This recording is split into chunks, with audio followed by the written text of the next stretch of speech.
Well, hello, everyone. This is Paul Feuerstein, editor-in-chief of Dentistry Today. And I am so happy to have this position and my job and my life because I have friends I've made for years and years, and sometimes I haven't seen them in a while. And I'm here with Dr. Rod Kurthy. And Rod, we haven't seen each other in ages, have we? Yeah, no, we have, we used to run into each other all the time. And, we talk periodically, but yeah, this is looking forward to this, Paul. Yeah, this is great. So I remember taking classes from you probably 20 years ago, maybe more, about tooth whitening. You were the guru of tooth whitening, and it was all mixed up, and you had some fabulous ideas, and you kept I'd sit in your class and you'd give us all these instructions and do this and try this and do this, and then and you'd say, and here's a tough tetracycline case, and we go, whoa, how the hell did they do that? And then I'd send you an email, say, Rod, I forgot about this, and I forgot how this worked. There was a certain point, Rod, where you had an epiphany. I said, you know what? I'm gonna make a company, and I'm gonna actually do this full time, which you've been doing. So tell us a little about that little journey there from just giving us some information, from saying, here, I'll show you how to do it. Well, no, there was never an epiphany, Paul. Dentists on Dental Town saw that what I was doing, and I had published my book on the technique in 2003, and they were just driving me crazy to start my own company because our technique is different from any of the other whitening systems out there, and there weren't any gels that had the physical and chemical properties that would work really well. So even though people were getting great whitening results, their patients were getting great sensitivity too, because it magnified both. And so they just drove me crazy to figure out a solution and come up with the proper chemistry. And it was actually my wife. She was the one at my dental practice that was getting phone calls all day long from dentists saying, hey, is he ever going to start a company? And so one night she just wouldn't take no for an answer. And so at our favorite Italian restaurant, we decided to start the company, which my plate was already over full at the time. Yeah, so literally. I didn't know how we were going to do it. But not to mention the Italian food. Yeah.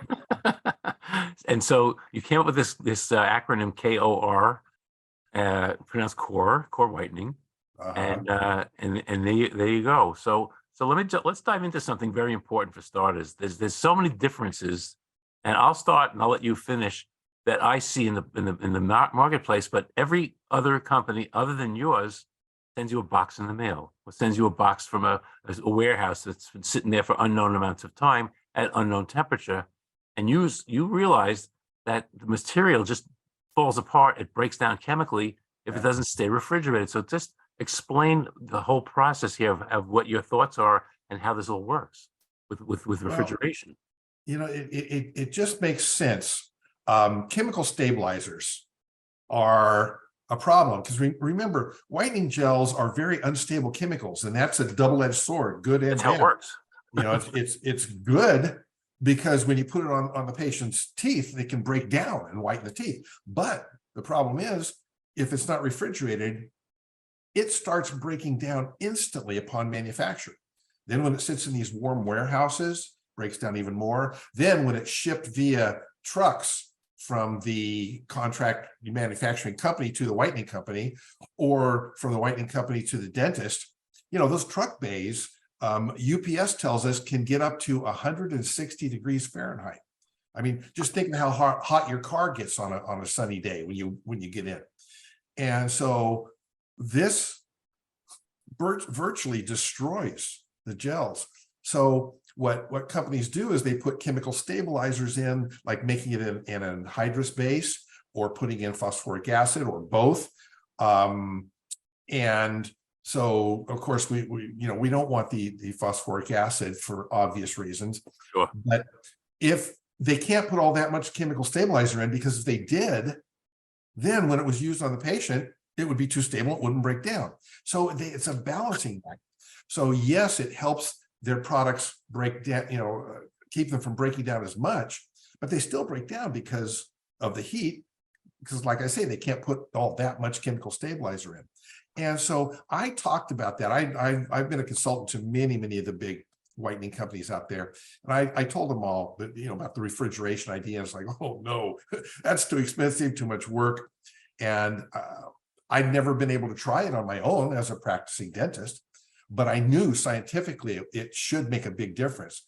And Paul, when we started the company and we started doing it, and I was using it on my patients, I was amazed at truly what a difference it makes. Because when you refrigerate, that means you don't need that anhydrous, you don't need the phosphoric acid, yet it stays at virtually 100% effectiveness.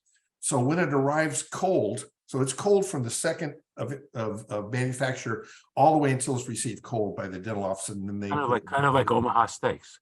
I'm sorry, what? Like Omaha steaks. Yes. And so now you have a material that when you put on the patient's teeth and it warms up, because there's no chemical stabilizer at all, and it's at 100% of the original effectiveness, it just really rocks and rolls. I mean, that's one of our magic bullets. Right. Well, let's look at the next magic bullet, is the trays themselves. Yes. So I can make my own trays. We have a little cool machine. It's a vacuum machine, and it sits there, but there's no seal, is there? No, because when we swallow, well, it's the old thing where when we try to explain this to patients, we say, hey, hold your nose and swallow. I mean, because what you're doing is you're creating suction in your mouth, and every time you swallow, you're going to be sucking a little bit of the gel out. And what happens as it gets sucked out, saliva gets sucked in. And saliva and sulcular fluid both have a very, very potent antioxidant enzyme called glutathione peroxidase that destroys peroxides, hydrogen peroxide, carbon peroxide, destroys them on contact. So would that be a reason that sometimes when you're bleaching, the gingivals don't get bleached because the bleach is just missing from the edge of the tray? That's exactly right, because as the sulcular fluid or saliva seeps under the edge, it starts destroying that gel within just a few minutes. Wow. And then by the time it gets to the middle third, it's destroyed somewhere between 20 and 30 minutes. Dr. Gordon Christensen and others have shown that in their studies. Well, that's what we were told, that you tell the patient put the tray in, it's only going to be working really well for the first 30 minutes. But you have a much better answer, don't you? Well, this drove me crazy, and years ago, I created the trays that we're using now, that we now call KöR Seal trays, that would seal at the gingival margin to seal out not only saliva, but sulcular fluid, because sulcular fluid has even more of that enzyme. And I actually published it in Dentistry Today probably 20 years ago. Yep. And you look the same. Oh, and I've refined it a little bit, but it's the same basics. And so what that does is that not only seals in the whitening gel, but most importantly, it seals out those other fluids. And so how many hours? I mean, how many hours of active bleaching am I getting with a sealed tray? Well, with a sealed tray, you're getting 6+ hours. We're seeing bleaching activity out to 10 hours, but you're getting active whitening for 10 hours compared to 20 or 30 minutes. So that's obviously, when you combine that with the things that we do with the gel that I talked about, the refrigeration, that's one of the reasons why everybody hears about the wow results from KöR. So, okay, so one of the bugaboos of all bleaching, probably including yours to some extent, is sensitivity. And we as GPs, we say, now remember, no pain, no gain. Yeah. And you might be dying for a couple of days, but it'll be worthwhile. And there have been different techniques of, use like Sensodyne and things like that, or different gels and sprays. Right. But again, you took this by the horns and came up with your own concept on that. So let's talk about that a little bit. Yes, well, it's something I put a lot. Well, let's put it this way. When everybody drove me crazy on Dental Town to start my own company, that was the basis. They wanted me to develop whitening gels that worked perfectly with our system that wouldn't cause the sensitivity they were seeing. So that really was the impetus behind the start of the company. So we basically attack the sensitivity issue in two different ways. As we all know, Brandstrom's theory of dental sensitivity is where you have a hypo or hyper osmotic gradient there that will either push on or pull on, most often pull on the dental tubular fluid, then that causes pulpal sensitivity. And so when you have the anhydrous bases and the phosphoric acid acting as chemical stabilizers, like you can increase the osmolality of the bleaching gel by 11 times. So now we don't use either of those. We don't anything in there because we use refrigeration. Right. And so when the osmolality is 1/11 of what it could be in other whitening gels, that's 1/11 the amount of pull on the dental tubular fluid. So right there in the beginning, that really helps. Now, the other thing is that, there are two phases that happen simultaneously during whitening, and I call them oxygenation and conversion. The oxygenation is like scrubbing bubbles, like that cute commercial. Sure. And these radicals get within the teeth, and you know how we get extrinsic stain soaking in, becoming intrinsic. Then once those stains get in there, they start hooking together, and you get this tightly woven mass packed in. By having a lower osmolality, that starts the whole process. But then that the scrubbing bubbles portion of whitening, the cleansing portion that cleanses the microstructure, will also pull out some smear plugs. Every time the patient's wearing the trays, they can be pulling out more smear plugs. So what we have is we have a desensitizer that I'm really proud of. It's an oxalate desensitizer. It's very unique in that it will actually chelate to the peritubular dentin in the dental tubules. And it happens instantly. You apply it and it forms these plugs instantly. And because they chelate to the hydroxyapatite in the tubules, they stay in there really well. And what's cool is we have FDA approval to dispense these and have patients use it at home. So, in dental office, we may or may not, depending upon the situation, do application of this desensitizer, but it goes home with the patient.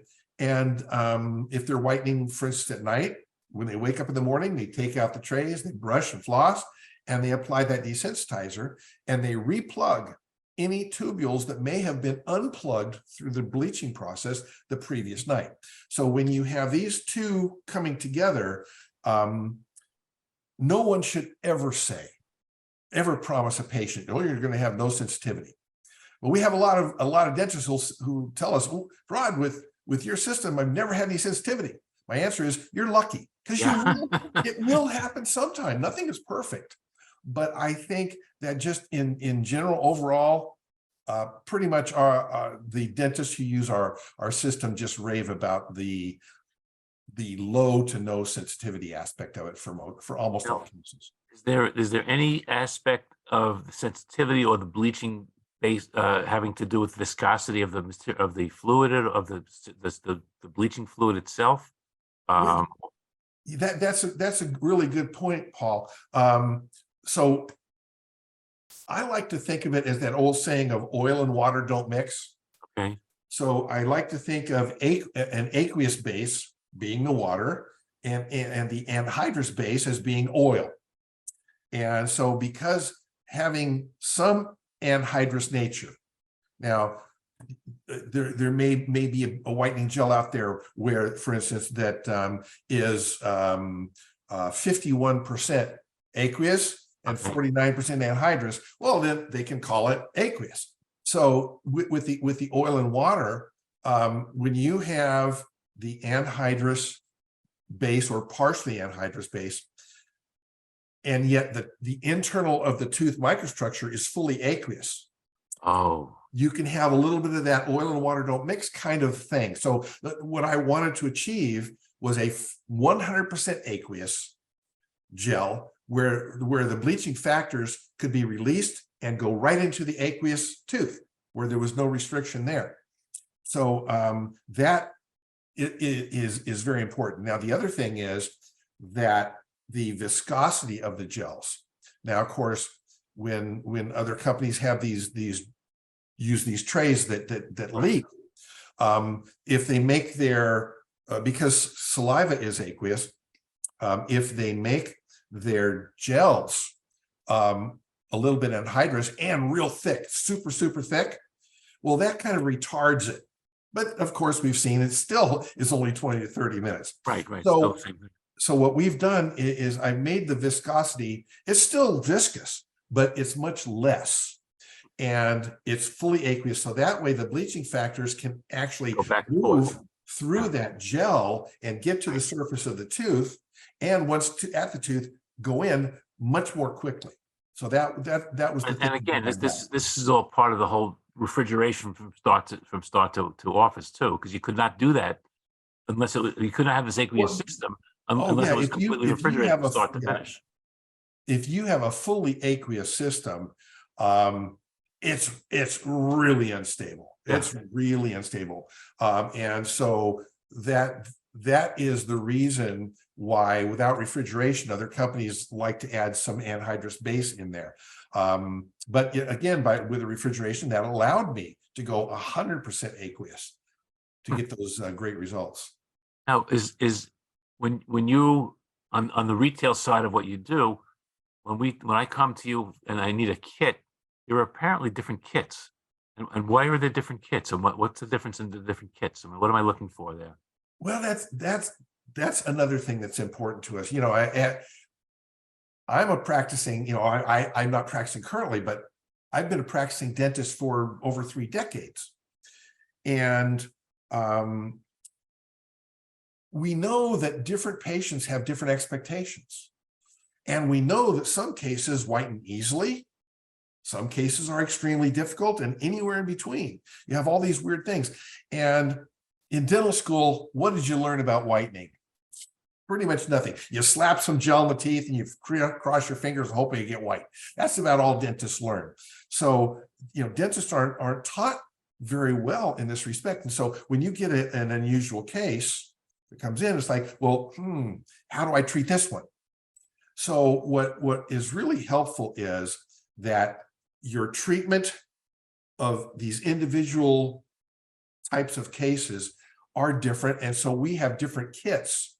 And depending upon what case type you have, what your patient presents with, and what their expectations are, then that leads you to which kit to use. And another thing is I have a technical staff that's been with me virtually from the beginning.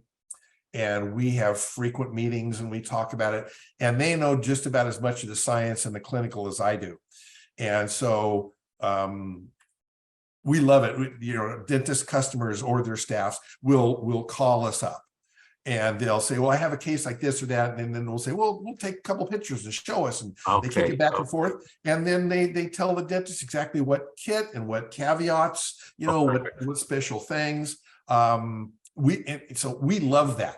You know, we love it when dentists call to go over that stuff. I have an odd question, and maybe I'm wrong about this, but am I hearing right? Somebody told me that in one of these systems that they work with, the patient does the take home, and then at the end of it, they come into the office for in-office bleaching at the end. Yes. Is that true? You know, Paul, it drives me crazy that so much of whitening out there just happened. It was stumbled upon. And, you know, so oftentimes if you stumble on something, you start using it, it becomes the technique forever. And it wasn't based on science. It just was because you stumbled on it. Well, we should follow the science. So given the fact that adult patients, especially, you know, when you're even over the age of 20 is starting, you know, it's really starting, you're getting all this junk packed into the teeth from extrinsic stain becoming intrinsic. And the stain itself, you know, the debris might not be dark, so it might not even darken your teeth, or it might. But anyway, so when you bring that patient in for an in-office visit, having done nothing before, you've got about an hour of application time at the most. And that gel just has trouble getting into the plugged microstructure. So when with what we're doing, being able to get the 6+ hours every night to where the teeth are getting cleansed and cleansed, not just whitened, but cleansed, because the oxygenation portion diving in, it's breaking up those long chain stain molecules and pushing them back out of the teeth. So you're reversing that extrinsic stain becoming intrinsic. You're going intrinsic, pushing it back out. So with us, by the time the patients are done with the at-home portion, those teeth are not only whiter than you've ever seen with any other system, but they're thoroughly cleansed. Anybody who's watching who has whitened the teeth of a 14-year-old has seen those teeth get white, boom, just like that. And so what you're doing is you are rejuvenating the cleanliness of that adult tooth, getting it back to where it used to be. So now you crashing in. When you're done with the at-home, what have you got left? You've got the chromophore bonds, the stains that were so strong that the strength of the at-home gel just couldn't break them. So now when you put that in-office gel on, because it's cleansed, those high concentration bleaching factors, again, coming from a lower viscosity and a fully aqueous, can dive into those teeth quickly and just rip those remaining chromophores apart, which is precisely why we can even whiten tetracycline the way we do. So it's a whole different, the biggest problem with our system is that people don't like to change. And KöR whitening is not difficult, but it's different. Right. And so dentists— and you have to follow the steps. yeah, they have to unlearn what they've done for the last 25 years and start doing it our way, which can be difficult to get people to make those changes. But once they see the changes, they're just like, oh my God, especially the assistants, because the assistants get so up. We hear this all the time. Assistants get so upset with doing the whitening, and then the patients aren't overwhelmed. They look in the mirror, they go, yeah, I guess so. Yeah. And so when the assistants start seeing those wow results, then they get really excited. So that's something we hear all the time too. Well, we could go on for 2.5 hours here, but I think the thing that's helped me, to be honest with you, when I was preparing, was I actually went to your website, which is KöRWhitening.com. And there's a little button on the top. There's a lot of information, a ton of information. It said resources. There's a bunch of little scientific papers there that explain much more detail. I'm glad you didn't go that far into all the osmosis and all these other things going on. And it's just a great resource. So it's KöRWhitening.com under resources, and you can just download these little papers. They're not really white papers, they're scientific papers on all this stuff going on, and learn about the process. And there's a Q&A area there, and you can ask questions on the website. So this is, so those of you who aren't familiar with Rod or the KöR whitening, I mean, it's just, you sit there and there's some beautiful, when you see the before and after cases, you can go, what? No, that can't really happen. And Rod and I can tell you for sure, oh, yes, it can. Follow the instructions, though. Follow the instructions. Rod, let me tell you something. You've rejuvenated me a little bit here, because I've been a little lax in some of this stuff that we've been doing in my own office. So I think I'm going to kick back a little bit, step back, read my papers, look at the website, see what I need to do to get back in business, and then come back to my patients. So I said, I don't know if this is going to work, and give them a little bit more positive feedback at this point. So thank you very, very much for that. You're welcome. So again, everybody, Rod Kurthy, Dr. Rod Kurthy, KöR whitening. Check it out. It's just, you got to see it for yourself. That's all I can say. Thanks very, very much. Well, thank you, Paul. This has been a lot of fun. So great seeing you again. And you too.